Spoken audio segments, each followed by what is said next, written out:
আমার দুই সন্তান মরে গেল, আমি তোমাদের সাথে আপোষ করবো না।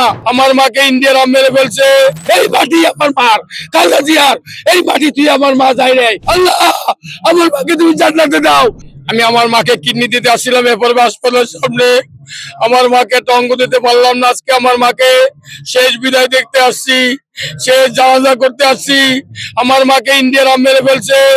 আগের যে হারুন ছিল ডিবির, সেই আগের যে প্রশাসনরা ছিলেন অফিসাররা, আজকে বিদেশের কত মতো, ইন্ডিয়ার কত মতন, এই দেশের প্রধানমন্ত্রী, এই দেশের গণতন্ত্র মাতা, এই দেশের মানুষের জন্য এই দেশ ত্যাগ করে নাই। এই মাটি বাংলাদেশের মাটি ত্যাগ করেন নাই। এই মাটি নিয়ে দেশে ভাই 2007 সালে আর্মিরা বলছিলেন নেত্রী আপনি বুঝিয়ে নেন, আপনাকে দিয়ে দিই। সে বলছে আমি না, আমার দুই সন্তান মরে গেল, আমি তোমাদের সাথে আপোষ করবো না। গণতন্ত্র মা তাকে কিভাবে মেরে ফেলছে, বিদেশের কথোপকথন। আজকে আমি চাই, আমার মার বেশি দেখে যেতে পারলেন না, আমার মাকে মেরে ফেলছে ইন্ডিয়ার কথোপকথন। এই দেশের, এই বিদেশের সহযোদ্ধা আমার মা মারা গেছেন। আমার মা ইসলামের কথা বলে, খালেদা জিয়া রহমানের সন্তান তারেক রহমান ইসলামের কথা বলে। তারেক রহমানকে এই 17 বছর এই দেশ আসতে দেয় নাই। আমার মা আজকে দেখেন কিভাবে শহীদের মৃত্যু হয়েছে। এই মাটি আমার মার, খালেদা জিয়ার এই মাটি তুই আমার মা যায় নাই, এই মাটি তুই আমার মা যায় নাই। আমার মাকে যারা মৃত্যু করেছে, আমি চাই তাদের বিচার হোক। আল্লাহ, আমার মাকে তুমি জান্নাতে দাও।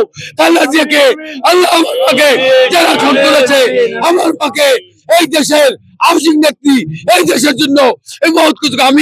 আমি এবার বিদে আসলাম হাসপাতালে, আমার মাকে টঙ্গ দিতে চেয়েছিলাম, আমি যেতে পারি নাই। আমার মাকে যারা মারছে তারেক রহমানকে ধৈর্য দেওয়া দেখাও। এই দেশের নির্বাচন জানি পঞ্চায়েত না করতে পারে, এই দেশের নির্বাচন পার্লামেন্ট ঠিক মতো হয়। এই দেশের তারেক রহমান তারেক শীষের 240 সিট নিয়ে পার্লামেন্টে যাইতে পারে।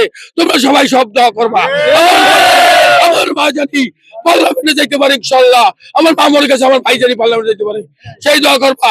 আমার ভাই, আমার আরাফাত রহমান মারা গেছেন, তার জন্য জান্নাতবাসী হতে পারে জানি। তার সন্তান আমার মা শহীদ মৃত্যু হয়েছে। আমি আজকে এখানে এসেছি দীর্ঘ 17টি বছর যে মায়ের নেতৃত্বে এই স্বৈরাচারী হাসিনা পতনের আন্দোলন করে আসছিলাম, আমরা সেই আন্দোলনে সফল হতে পেরেছি। ভারাক্রান্ত হৃদয়ে বলতে হয় আমরা সফল হতে পেরেছি, কিন্তু আজকে আমরা পূর্ণতা অর্জন করার আগেই আমাদের মাতা, আমাদের মা, তাকে আজকে চিরতরে হারিয়ে তার জানাজার নামাজ পড়তে হাজির হয়েছি। আমার পক্ষ থেকে আল্লাহর কাছে আমাদের মা জননেত্রী খালি আমার একার মা না, উনি গণতন্ত্রের মা, বাংলাদেশের 16 কোটি মানুষের মা, যে নিজের জীবন উৎসর্গ করে আমাদেরকে সঠিক পথ চলার নেতৃত্ব দিয়েছেন, আমাদের সঠিক পথে থাকার উৎসাহিত অর্জন করেছে।